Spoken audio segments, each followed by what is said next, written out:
J'étais toute seule avec Philippe Harel en train de monter les marches en général. Alors j'avais vu la veille en plus les conférences de presse avec les équipes américaines qui étaient 25 sur leur fauteuil en face des caméras. Et là il y avait Philippe, moi et Eric Assous. C'était très bien passé, mais on n'avait pas du tout compris le protocole. Et on était sortis quasiment pendant les applaudissements. Et puis on avait défilé tout le tapis rouge et puis on était partis sans dire au revoir à Gilles Jacob. Mais j'étais pas là en même temps. J'étais anesthésiée et je pense que j'avais trop peur. J'étais là et puis en même temps je planais à 15 000. J'étais restée chez moi, bien au chaud, tranquille, à l'abri.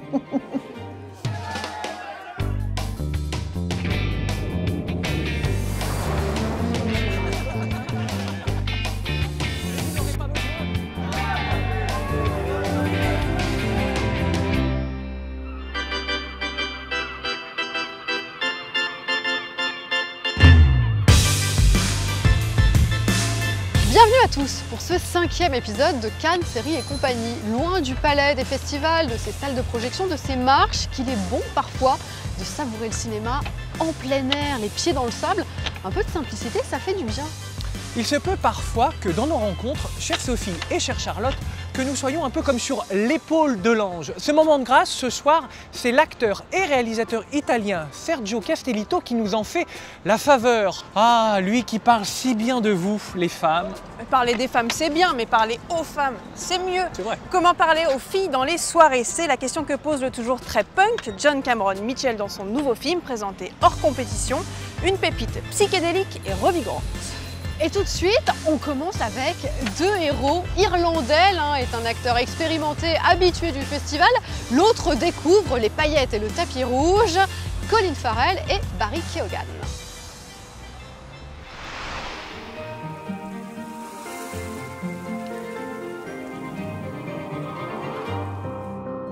Colin Farrell à Cannes, c'est un mélange de classe et de flegme tout irlandais. Pas fébrile pour un sou, même s'il est doublement présent en compétition aux côtés de Nicole Kidman, dans Les Proies de Sofia Coppola et Mise à mort du cerf sacré de Yorgos Lanthimos qu'il retrouve 2 ans après The Lobster.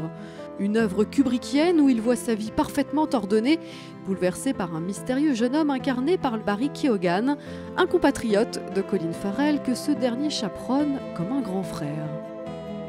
Dear Colin, this is your second collaboration with Yorgos Lanthimos. What did you want to experiment again with him that you lived on The Lobster? As an actor in The Lobster and this now, you're not really trying to imprint your own perception of what you believe the script to be.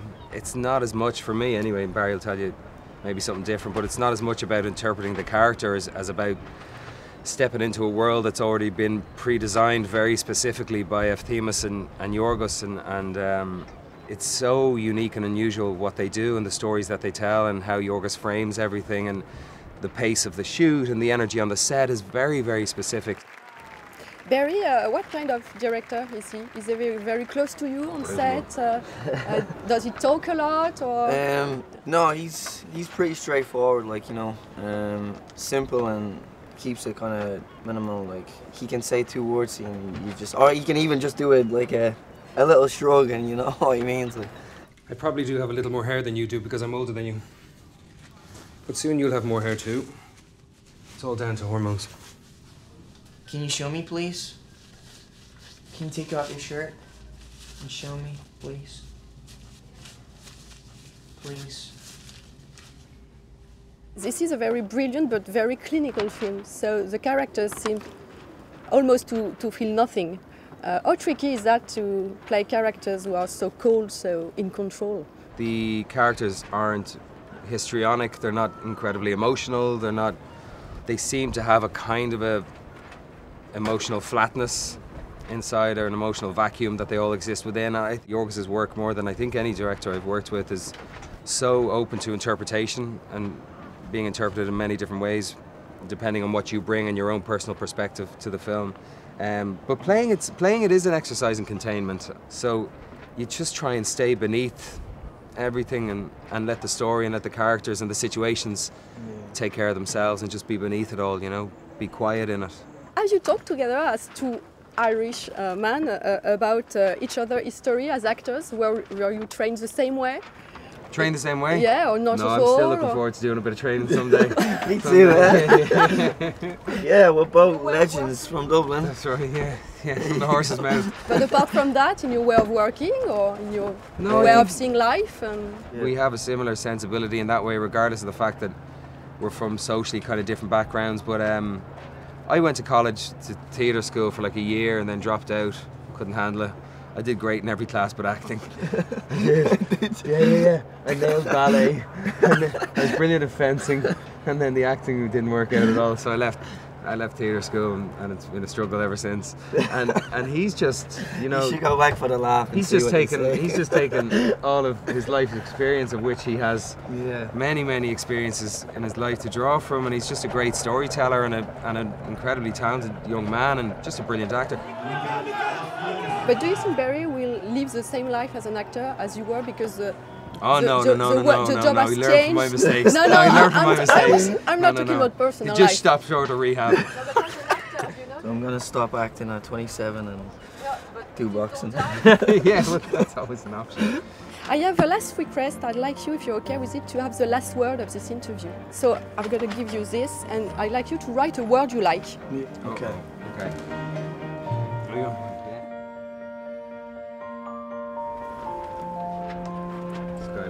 Skylight. There we go. Skylight.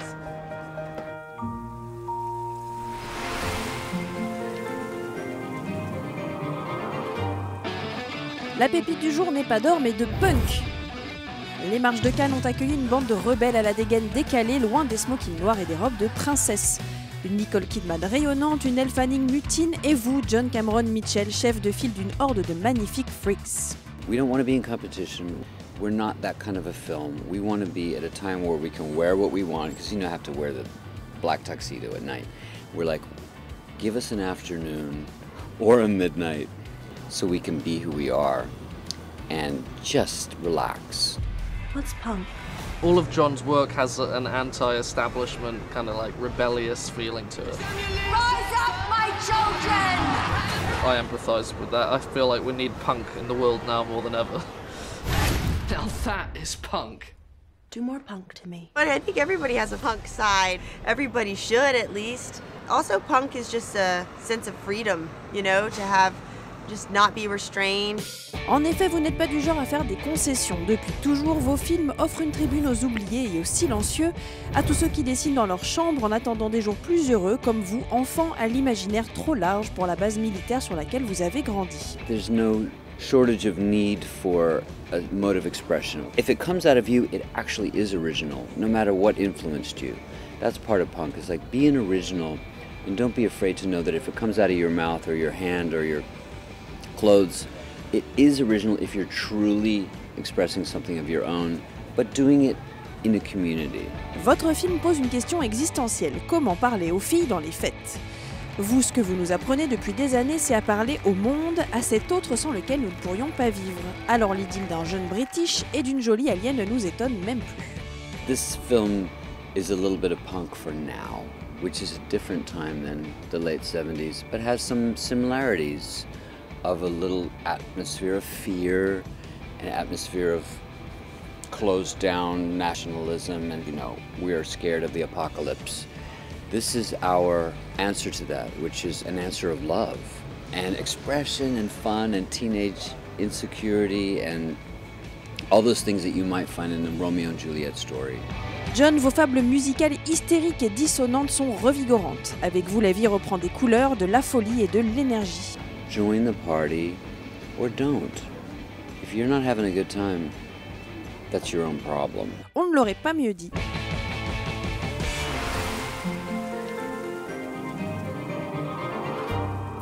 Sergio Castellitto fait partie de ces rares acteurs à réussir leur passage derrière la caméra comme réalisateur. Son 7e long métrage, Fortunata, est une tourmente qui exalte avec talent la femme comme grande tragédienne romantique. Autant dire qu'on est séduit. Ma che è un gioco? È un modo di sognare con le mani. E lei non gioca mai. All'otto? Beh, se non gioca lei con questo nome, Fortunata. Oggi non ho tempo, oggi voglio stare spento. Qu'est-ce que vous filmez bien les femmes, Sergio Castellitto? Oui, j'aime beaucoup les femmes. Ah ouais, moi je regrette presque de ne pas en être une, ici pour faire l'interview. Vous savez que nous sommes là pour parler de la mise en scène de Fortunata? Si. Alors justement, si j'étais une femme, comment vous metteriez en scène notre interview? Est-ce qu'on serait proche? Est-ce qu'on serait non, loin? je me serais à bouger pour la croisette et le cadrel qui court derrière nous. Ah, ça serait en mouvement derrière nous, c'est ça? Toujours de dos. Toujours de dos? Oui. Pourquoi? Mais il y a beaucoup de choses dans le dos de l'humanité.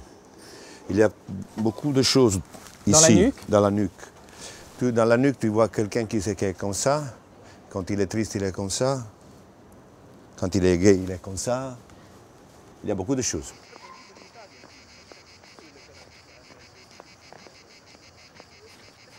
Barbara! La première question, je vais la poser à Sergio Castellitto, acteur. Meryl Streep dit que l'essentiel pour un acteur, c'est de savoir écouter. Mais savoir écouter quoi exactement? Sa propre émotion, la musique intérieure d'un personnage ou au contraire, savoir écouter le metteur en scène que vous êtes? Savoir l'écouter, c'est très très important et savoir le trahir, c'est encore plus important. Ça veut dire que souvent, le metteur en scène demande à un acteur d'obéir à un univers poétique que le metteur en scène lui offre. Et il faut être très intelligent à obéir et de temps en temps aussi à trahir, mais sans le se faire découvrir. Mais arrivé dans certains films que je voulais, je ne pouvais pas oser de proposer à un metteur en scène un certain mouvement de caméra, et alors dans la répétition, je le faisais. Donc il était obligé de vous suivre? Voilà. Et voilà, et qu'est-ce qu'ils font? Ils vous suivent. Ça, c'est la première leçon de mise en scène de Sergio Castellitto, voilà. Enregistrée parce qu'à mon avis, il va y en avoir quelques-unes. Dove sta? Sta lavorando. Barbara, dove sta? Oh. Non lo so, dimmi te dove sta mia figlia. Che non sta qua con te? Che ha fatto? Ha lasciato Barbara incustodita in mezzo alla strada con l'arabi. Aiutami Franco, lo sai benissimo che non era incustodita. Le personnage de Fortunata, c'est un personnage qui se promène.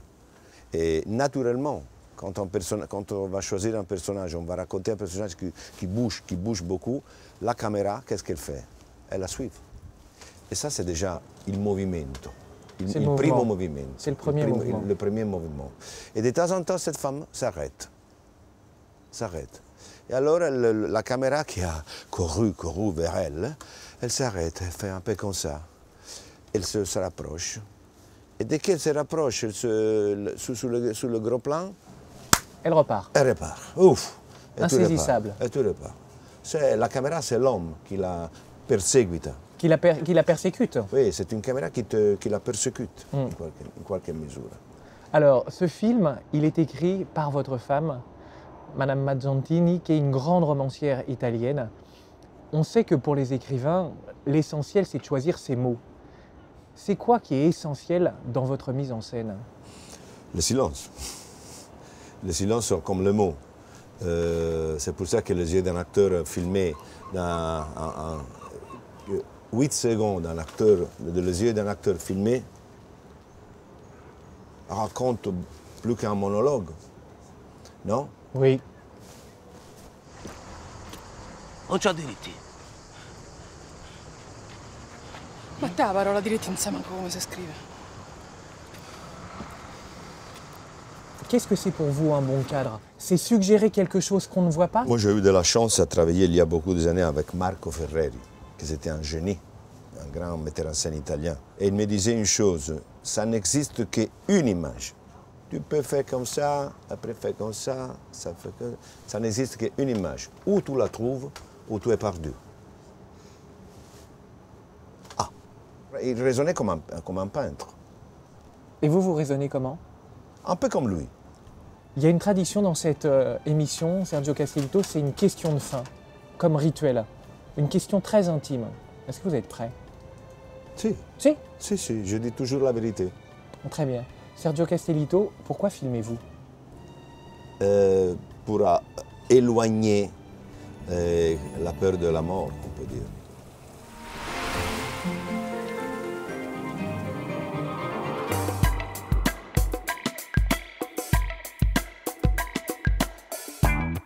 Cannes Série et compagnie, c'est fini pour aujourd'hui. Oui, mais on se retrouve demain pour arpenter d'autres plaisirs de cinéma en version originale. On se quitte avec 70 secondes à Cannes absolument ahurissantes, un concentré de talent unique au monde, la montée des marches exceptionnelle des 70 ans du festival. En attendant, on se fait une toile, les filles. C'est qui a amené le popcorn? Oh, j'ai oublié le popcorn. Charlotte. Oh là là, qu'est-ce qu'on fait, Sophie? J'ai amené le film, Ok, on est prêt, on y va.